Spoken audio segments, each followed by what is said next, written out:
migogoro. Nipongeze na kamati ya bunge ya ardhi, maliasili na utalii. Wameandika ripoti nzuri sana na wamejaribu kuainisha matatizo ambayo inawakabili wa Tanzania walio wengi. Ni ripoti nzuri sana. Lakini kabla sijasahau, Mheshimiwa Waziri, bunge lililopita kliniki ya ardhi mlileta bungeni hapa, kulikuwa na nukuu nzuri sana ya Mheshimiwa Rais mliaga kwenye bango lenu lile. Ni nukuu ilikuwa nzuri sana. Hiyo mchukue mchapishe kwenye magazeti yenu na kila mahala. Sasa alafu mtafsiri vizuri sasa. Kwa sababu Mheshimiwa Rais amesema kwamba ardhi ni uhai, yote haya. Lakini Mheshimiwa Naibu Spika, kama walivyosema wengine, matumizi bora ya ardhi ndio jawabu peke yake la migogoro hii ya ardhi. Kwa hiyo kwa kweli mimi nashangaa sana, pamoja na kwamba bajeti imeongezeka kwenye tume, lakini kwangu mimi is not enough. Ilitakiwa, unajua, ukitaka kuelewa nchi, focus ya nchi iko wapi, unaangalia tu bajeti. Kwa swala linalohusu ardhi litakiwa liwe kipaumbele kwa kitu chochote, tupunguze mambo mengine ili Watanzania wasiwe na migogoro inayoendana na inatoka na ardhi. Nilikuwa nasoma ripoti ya kamati hapa. Mmetengeneza formula mkasema budget mkipata hii mtaweza vijiji 1492 na kwa sababu vimebaki 7460, mkiendelea kupata budget mnayopata kwa miaka mitano mtakuwa mmemaliza 7000 na. Lakini mimi nataka hili swala la ardhi limalizike within 2 years.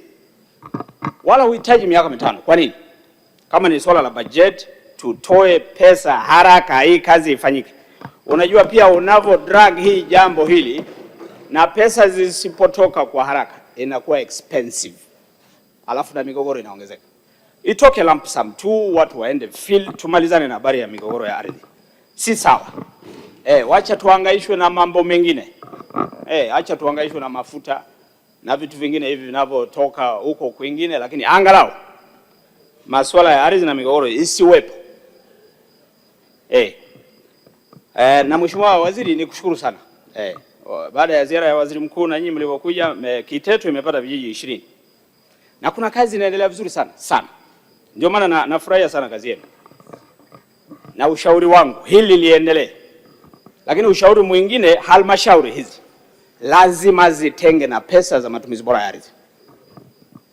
Haiwezekani hizi wilaya hizi zenye migogoro ya ardhi ambayo ni hotspot, hata kama bajeti zao ndogo, lakini angalau vijiji viwili vitatu lazima. Na kama mkurugenzi wangu ananisikia na madiwani wote wananisikia hapo, tunataka budget za halmashauri na zenyewe zinavyopata boost ya kutoka wizara vijiji 20, angalau na wao vijiji viwili vitatu lazima. Hilo wala sio ombi. Otherwise hauwezi kuendelea kuunani na watu huko wanaendelea kugombana. Lakini Mheshimiwa Naibu Spika, wakati mwingine migogoro inatokea kwa sababu ya confusion. Haki za ardhi, haki za madini, haki za ardhi, haki za uhifadhi. Wakati fulani, Mheshimiwa Waziri, mimi nasema kila wakati Wizara ya Ardhi muwe firm, kwa sababu migogoro hii wala isingekuwepo kama nyinyi mkiwa firm. Sheria ilishawapa mamlaka hayo. Wewe ni waziri mkubwa kuliko waziri mwingine yoyote inapokuja kwenye swala la ardhi. Hakuna waziri mkubwa kwako. Na bunge liliweka kwenye sheria section 181 ya sheria ya ardhi namba 4 ya mwaka 99, na inasema hivi, naomba ninukuu Mheshimiwa Naibu Spika.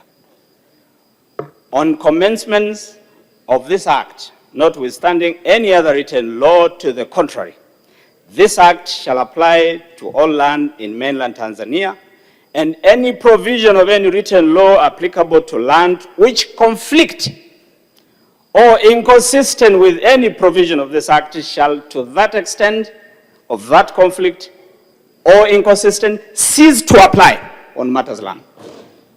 Wewe Mheshimiwa Waziri, bunge lilikishakupa madaraka haya na sheria, maana yake wewe ulitakiwa uwe neutral, kwa sababu mamlaka ya rais kwenye kuangalia ardhi imeletwa kwako wewe.